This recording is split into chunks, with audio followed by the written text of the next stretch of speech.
taking a look at, preview and review of some of the 3-year-old action and who to keep our eyes on. And this morning, we're going to kind of take a look at where we are on the trail now, because I think we're in just about a transition period. I always talk about, and we have the 4 screen here because we do have some Maydan racing today, which has Derby implications, in fact. What you just saw was the UAE Oaks, which was points for the Oaks and Labwa, if I'm pronouncing that correctly, the winner of that UAE Oaks. But a little bit later on, there is a points race for the Kentucky Derby coming up. It'll be race number 7 at Maydan today. It is, in fact, called the Road to the Dubai Road to the Kentucky Derby. 20 points up for grabs a little bit later on at Maydan. So again, we'll have the 4 screen going here, so folks following Dubai this morning can keep their eyes on that. But as I say, we're in a transition period now. Again, 20 points in Maydan. There'll be 20 points tomorrow in the Battaglia Turfway. And then last week, there was a 50-point race with the Risen Star. But we really transitioned to the 50-point races starting next week. Fountain of Youth, we will be at Gulfstream. You can tune in here on the network for a live coverage from Gulfstream. I'm heading down on Wednesday. Looking forward to that as I drove in with a little bit of snow this morning. But we will have live programming. Friday morning, we'll kick off at 8:30, and Saturday morning, 8 o'clock here on the network. So make sure to tune in live from Gulfstream next weekend. But again, Fountain of Youth, Gotham next week, 50-point races. So, excuse me. To me, the Triple Crown Trail is a lot of fun because it's the closest we kind of get in our sport to a traditional season, I think. And I always look at the 2-year-olds as kind of the preseason, and then the January through about this weekend of the 3-year-old season as being early season. Then you get, again, into those 50-point races, and you get a few weeks of the second part of the 3-year-old season, and then you pop up to the 100-point races in March, early April, and now we're kind of in the playoffs, and then you get to the championship game the first Saturday in May. So again, we're in that transition period where we're kind of wrapping up the early season, as it were. So I thought we'd take a look at where we stand at this point, particularly with some horses that have already run this year and in fairly recent weeks, including last weekend. We'll take a look at that. And it popped to the top of many of the lists. And then we'll also kind of look at some other horses that showed a little bit of something in that preseason, the 2-year-olds, but haven't started yet. But we're looking forward and potentially in the Fountain of Youth. And we'll talk about some of those. And then a couple other horses of interest at this point in the calendar. So again, going to just do not a reset, but a set maybe of where we are at this point on the 3-year-old calendar heading towards the Derby and the Triple Crown. And we'll start that out by going back to last weekend. I pulled up the full replay of the Risen Star. Grade 2 event, mile and an eighth. You have to like that at this point in the year. $500,000 up for grabs. And this was last weekend down at the fairgrounds. And Paladin, all eyes were on Paladin, obviously. Went off at 3-5, and Tyler Gaffalione on board for Chad Brown. This is a horse that, after the win in the Remsen last year, a lot of folks were excited and got more excited in that Paladin and Renegade had a nice little 2-race battle last year. The maiden special back in October, Belmont at Aqueduct, Renegade came under the finish line first, but was DQ'd. Paladin was put up, and then they both squared off again in the Remsen, and the Remsen Paladin won by a couple lengths, and Renegade ran second. Then Renegade came back a couple of weeks ago down at Tampa and gets it done in the Sam Davis, flattering the performances from last year. So everybody was looking forward to the return of Paladin. Chad Brown had this one over at Payson down in Florida, and elects to go over and take the shot at the fairgrounds, kick off the season at a mile and an eighth. Already had the experience at the mile and an eighth in the Remsen. And so we're going to take a look at that one, as I say, in its entirety. Chip Honcho was an interesting horse, and I'll tell you to keep your eyes on that one as well. Chip Honcho had won the gun runner 2 starts previous to last Saturday, and then ran a close-up 4th in the Lecomte. So it's going to be interesting to see what he did last Saturday for Steve Asmussen and ran well. Golden Tempo going out for Cherie DeVoe, another one that was interesting, coming in off a couple of wins and a couple of starts, including the Lecomte. So again, the Paladin's going to be the number 4, Chip Honcho the number 5, and number 2 will be Golden Tempo. We'll take a look at the Risen Star from last Saturday at the fairgrounds, and I'll come back. We'll talk more about it. Stay tuned. It is now post time for the Fasig-Tipton Risen Star Stakes. Luis Saez with Chip Honcho, the Gunrunner Stakes winner, first to move in. Chris Elliott with Universe has joined Chip Honcho. James Graham with Colt 47. Jose Ortiz and Golden Tempo. Golden Tempo's in. John Velasquez with Courting, Ben Curtis and Carson Street in the Royal Blue. Just a couple to the back. Paladin, Tyler Gaffleone, running for the Rachel Alexandra Risen Star Stakes double, and one more. Quality Mischief, Laurent Giroux on the mine shaft with Hit Show. Last of the day, closing out the card at the fairgrounds, all in.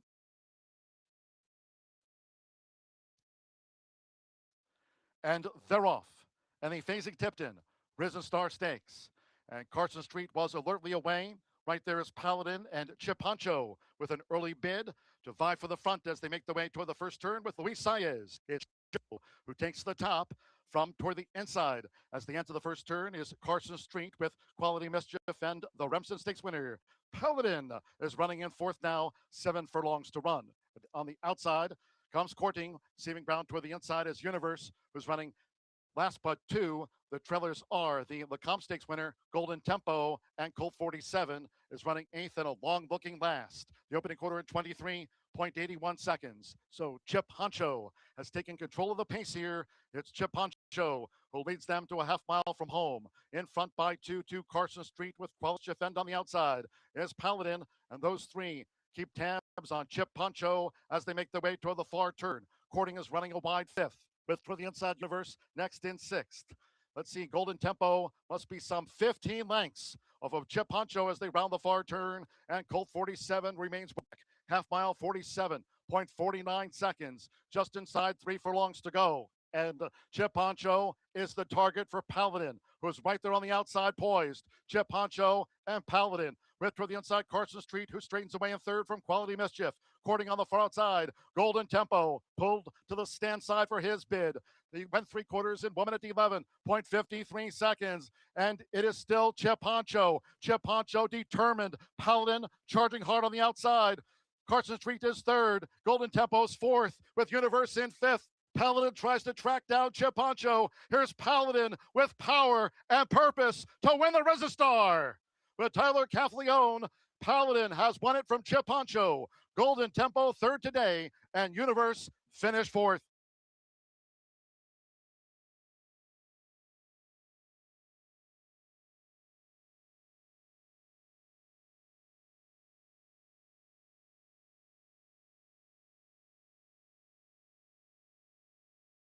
So he had to work for it, but it was the seasonal debut, and debuting a mile and an 1/8 off a layoff going back to early December. But ultimately, it was a win, and more importantly, I like the buyer figure pop forward. First couple of starts of the career, he had fired an 87, then an 85 in the Remsen, and the comeback effort, the win last weekend, a 93 buyer. Nice number for this point in the season for a 3-year-old. So pretty good looking effort. All of that said, good looking effort from Chip Honcho as well. That one, again, a little bit disappointing maybe in the Lecomte, running 4th after the win in the Gun Runner, but that was he was not giving it up. So Chip Honcho for Steve Asmussen, interesting. And Golden Tempo gets up for 3rd. Come from the clouds type, you're always up against it a little bit. And he was too late to make any challenge to the winners. He was 6 lengths behind the winner. But Golden Tempo in only the 3rd career start, that was an okay effort as well. But certainly the top 2, and certainly Paladin. Now, that said, after that performance on the weekend, we'll take a look now at 3 polls, so to speak, necessarily polls, One of them is a pole, but just give you 3 ideas of what folks were thinking after last weekend. We'll take a look at the NTRA 3-year-old poll that was put out earlier this week after last weekend's results. And you'll be able to see, and there's about 30 people, 30 media types that vote in this poll. And again, we can take a look at the NTRA poll here, and you'll see Paladin is on top, Nearly is running second, Renegade third, Silent Tactic fourth, and Plutarch fifth. That's the future wager. Want the NTRA poll, if we can take a look at that one.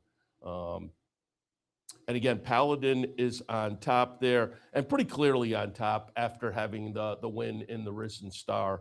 So it was a nice performance from Paladin. And as I say, the NTRA poll had Paladin, Nearly, and Renegade 1, 2, 3. We can skip the NTRA poll if you have the DRF Derby watch up, the DRF poll. And this is just a couple of DRF writers come together and have their poll put together, their consensus between them, David Aragona being one of them. And you can see there, same 3 on top, Paladin, Nearly, Renegade. So Paladin, again, kind of a consensus on top with the NTRA people, as I say, about 30 people, the couple of people at the Derby.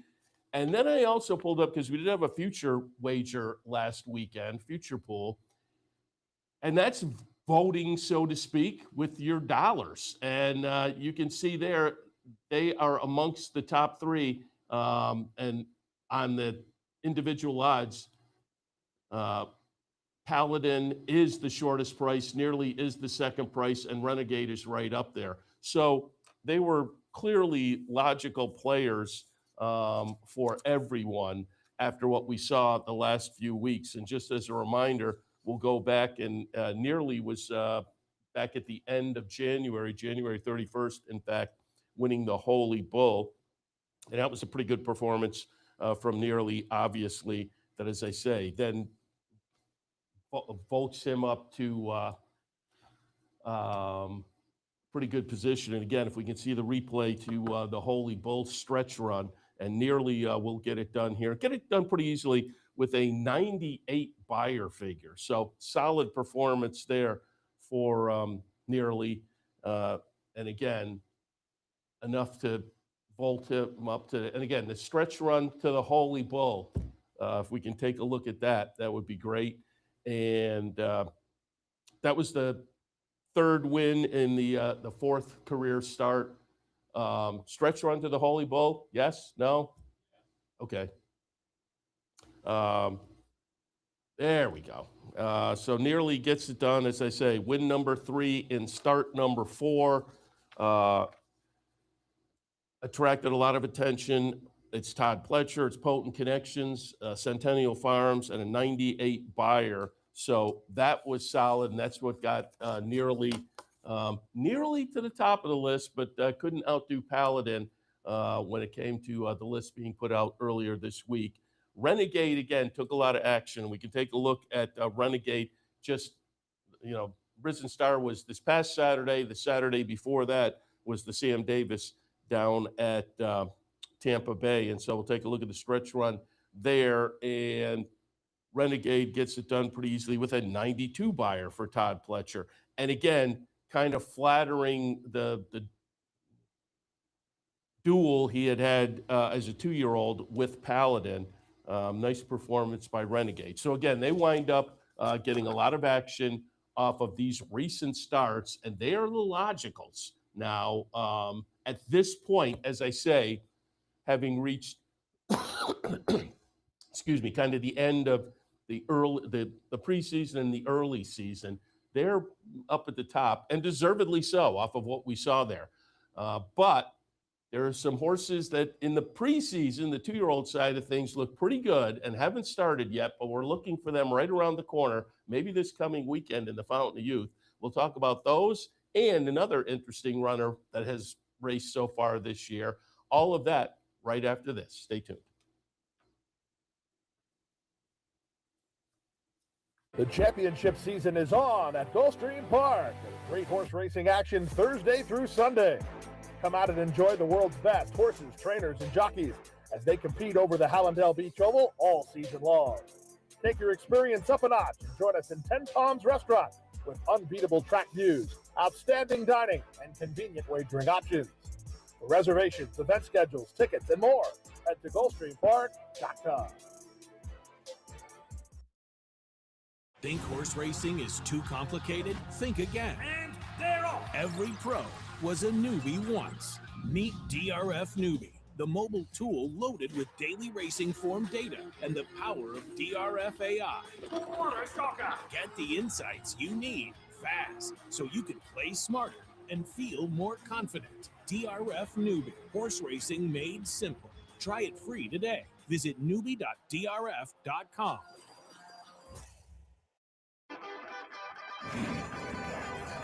Want to get your career in horse racing off to a fast start? Well, the University of Arizona's Racetrack Industry Program is your winning ticket. The Racetrack Industry Program has served as a springboard to some of the industry's most successful individuals, with a proven track record of job placement right out of college.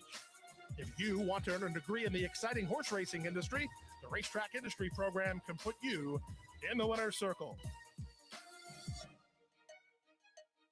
Welcome to Derby Deep Dive. And again, we're just kind of setting the plate as we are at the point where I consider moving into the latter half of the regular season, as it were, for the 3-year-olds. And then in March, we get into kind of playoff territory. And then you get to the championships the first Saturday in May. But the 2-year-old season, the preseason, and the early 3-year-old season now kind of wrapping up with the 20-point races. Last week, the Risen Star was a 50-point race, but we still have a couple of 20-pointers coming up again a little bit later today in Medan, tomorrow at Turfway with the Battaglia, and then next week we kick off that, what I consider maybe the second half of the regular season with the 50-point races, Fountain of Youth. But again, I said what we've seen so far with Paladin, Nearly, Renegade, you can see there they took action on the future pool last week. But if you look closely, and I have another shot with the first column highlighted as well, you can see there Nearly and Paladin. Paladin actually is the shortest price, Nearly the second shortest price. Renegade's the fourth price. And in between there, running in the third spot as far as the bettors last weekend in the future pool, they used Canaletto. And I think we have the stretch drive here to Canaletto back on January 25th in the career debut for Chad Brown. Very nice looking debut, obviously. It's Chad Brown, it's Magnier and Tabor. Wins off by 8 lengths under Flavian Prat with a debut buyer of 89. This was a pretty good performance. Nicely bred, sibling to Sandman. Just, again, a very good-looking debut that lived up to the connections and the breeding and whatnot. And as you can see, the betting public liked that performance and made him the third choice on the future pool last week. The NTRA poll was kind of interesting. The voters there, again, there's about 3 dozen media people. They have Canaletto down in 13th. So they weren't quite as convinced. And I have to say, there's plenty of talent there. But if you're doing a future bet for the Derby, Chad Brown can be patient with his horses and kind of pick spots and maybe say, not the Derby, maybe we'll go to the pre. So we still have to wait to see. I don't know if there's any decisions made at this point. But don't forget, Chad has Paladin, who clearly is very talented and likely is on the way to the Kentucky Derby. So he can maybe pick the spots a little bit with Canaletto. So we'll see. That one's kind of interesting. A couple other horses worth mentioning, though, and as I said, they were in the preseason, the 2-year-olds, and looked pretty good last year, but have yet to be seen this year.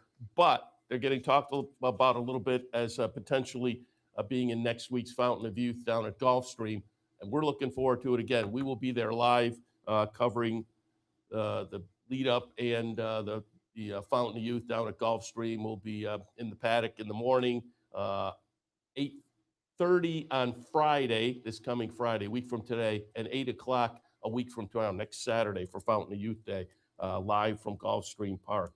But I did want to take a look at a couple others. As I say, horses that got some buzz from last year have yet to start this year, but they will take some action when they show up. One of those is Further Ado. Going to take a look at the Kentucky Jockey Club back at the end of November. Nice win there. That was an 82 buyer. The maiden breaker for this one, though, won by 20 lengths in the start prior to this with a 98 buyer. So went backwards a little bit buyer-wise, but we do have that 98 on the resume. So it's a nice little performance from Further Ado in the Kentucky Jockey Club, again, the end of November. Now, had kind of a belated debut. We talked to Brad Cox a few weeks ago. Was not on the workout tab for a while, and so there was some concern. But when I had talked to Brad, the horse had made it to the workout tab by that point, and he said, yeah, there was a little setback in Kentucky. We didn't get to Florida as soon as we wanted to, so he was on the sidelines just a little bit. But now has had a nice steady string of workouts. Nice little bullet just about a week ago down at Payson Park. So Further Ado is going to be interesting on the return. And a horse I was excited about last year won a restricted maiden special weight up at Saratoga and won it pretty easily, and then went right in to the Champagne off of that one. And we're going to take a look at the Champagne here, and it's Napolean Solo for with a a TV name. If you're not familiar, The Man from U.N.C.L.E., but TV name is Al Gold and Gold Square Racing. Chad Summers trainee wins the Champagne pretty easily with a 95 buyer. And they came out of this and they said, we're kind of looking to next year, so we're not going to go to the Breeders' Cup. Been working decently down at Palm Meadows, and likely again to maybe show up next weekend in the Fountain of Youth. So there are two that are going to be fun to kind of keep our eyes on in the next few weeks to see how they return to the races, where they choose to go. Again, I think looking likely at the Fountain of Youth for both of those, which would be a great weekend for us to get down to Gulfstream, certainly. So again, last weekend we did talk about the Risen Star, but last weekend also, excuse me, the Saudi Derby. Just did want to hit on that a little bit. Al Haram was the winner. That horse based over in Saudi Arabia. Got points for the Derby. We'll see if they elect to come. The disappointment in there was My World. And again, another Brad Cox trainee that we had talked with Brad about a few weeks ago. My World was coming out of the two wins in New York in the Nashua and the Jerome. And My World kind of disappointed and wound up 11th in the Saudi Derby last week. But another American horse I thought was interesting was Obliteration for Steve Asmussen, coming out of a sprint stakes win down at Oaklawn, but elected to go in the mile race in Saudi Arabia. Good second, Obliteration. Now, what that will mean, and so also picked up some Derby points.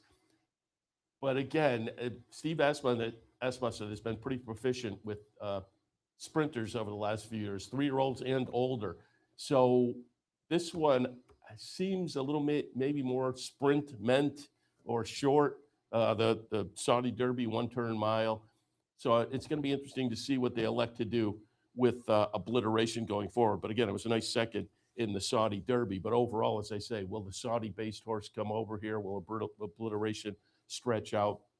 I don't know if we saw a whole lot in the Saudi Derby to think there are some horses to really keep our eyes on. Excuse me. Same with the Sunland Park Derby, which was last weekend as well. Obviously out at Sunland Park, $500,000 up for grabs, mile and a 16th. The winner in that one was Pavlovian for Doug O'Neill, just by this much though over Express Kid. Pavlovian had 8 starts, but only had the maiden breaker as far as a win. Went off at 5-1. The favorite was Express Kid, who had spent much of last year in the Midwest, Prairie Meadows, Canterbury, Remington Park, had won the Springboard Mile, and winds up a close-up, very close-up second in the Sunland Park Derby last week as the favorite. But a 5-1 Pavlovian gets it done. Again, coming out of that, I don't know whether we're super excited about any of those results as horses we really want to keep our eyes focused on necessarily. And one more result I did want to mention was just from yesterday. And it was at the fairgrounds yesterday in an allowance event. Reagan's Honor for our friends at West Point Thoroughbreds and Company, Cherie DeVoe trainee, who looked pretty good. Second start of the career, debuted sprinting and was an okay fourth, then stretched out back in the middle of January and won pretty nicely down at the fairgrounds, mile and a 16th with an 81 buyer. Yesterday, same mile and a 16th, but faced Allowance Company and also faced Older in there. So did get a little bit of a weight break in the race yesterday. But Reagan's Honor looked really good. Went off by over 6 lengths yesterday at the fairgrounds with a 96 buyer. So Reagan's Honor now is a horse that from the past, couple of weeks, and this one just yesterday, is one that I definitely do think is worth keeping our eyes on, certainly on the 3-year-old side of things. As I mentioned, coming up a little bit later on, we do have the Dubai Road to Kentucky Derby points race in Dubai. Mile and 3/16. That makes this race a little bit interesting in and of itself. But no real American entrant at all in here to keep our eyes on necessarily. So this would be a foreign-based horse, picks up points and decides to come to the Kentucky Derby. I don't know if there's anything necessarily notable in here. There's some nice horses, but we'll see. Again, that'll be the 7th race. You can watch it right here on the network coming up a little bit later on in Medan. But maybe more interestingly, tomorrow at Turfway, the Battaglia, again, a 20-point race to the 20 points to the winner for the Kentucky Derby. Mile and a 16th on the synthetic there. This a overflow field, field of 12 with one also eligible, so 13 entered. I thought Atfield was interesting for Tom Morley. This is a horse that had spent the first 3 starts of the career on the turf, named for the late assistant in the Morley stable. And so there was a lot of emotion when this one broke the debut up at Saratoga, subsequently 3rd in the Futurity, and then won the Central Park at Aqueduct, again, all on the turf. But they elect to try the synthetic at Turfway. I think Atfield's interesting. Full Effort's going to take a lot of action for Brad Cox. The Leonatus Stakes at Turfway produced Street Beast as the winner and Full Effort as a second place finisher. They're both back in tomorrow and both live in here. And if Small Town does get in from the outside for Mike McCarthy, also could be a player, but that is the also eligible. But it's a nice full field of horses that can certainly be a little bit interesting depending on, because that Turfway path to the Kentucky Derby has produced some horses that have done all right over the past, 5-10 years. So maybe worth a little look tomorrow at Turfway for the Battaglia. All right, that is our look, as I say, as we're kind of wrapping up what I consider the first portion, the early part of the 3-year-old season. And again, you get to this Triple Crown. To me, it is similar to a real season because there is that championship date out there that they're aiming for, and with points and whatnot, that there's a regular season, and I think there is kind of a playoffs where horses can make enough points to get in if they haven't already. And so it was worth taking a look at because, again, over the past now 2-3 weeks, 4 weeks, with Paladin, nearly Renegade, they made a little noise. Canaletto, again, attracting the attention in the Derby Future Pool, is an interesting horse with only 1 start to watch. And then Further Ado and Napoleon Solo making their 3-year-old debuts within the next week or 2. Certainly, I would think we would have to look for them. Worth watching as well, coming out of the Kentucky Jockey Club win and the Champagne. So it's getting exciting as we move into, again, in my opinion, the second half of the regular season over the next couple of weeks and move into those 50-point races. And one of those will be the Fountain of Youth. We will be there live from Gulfstream next weekend. Again, 8:30 on Friday, a week from today, and a week from tomorrow, 8 a.m. Saturday, live from Gulfstream Park. Should be a lot of fun. Make sure you mark it on your calendar and tune in, because we'll be a little bit early, obviously, both of those days. All right, I'm going to wrap it up, but don't forget Derby Deep Dive here every Friday. Well, next Friday we'll be live from Gulfstream, but other than that, every Friday morning at 10 a.m. for a look at the horses of interest on the Derby Trail. So mark that on your calendar as well. If you ever miss it, you can go over to our YouTube channel and pick it up there also in replay. Seth Merrill wrapping it up for Derby Deep Dive for this week. Again, some nice racing this afternoon. We'll cut in with some thoughts there as well. Tomorrow morning, racing across America at 10 a.m. So have a great day. We'll see you next time.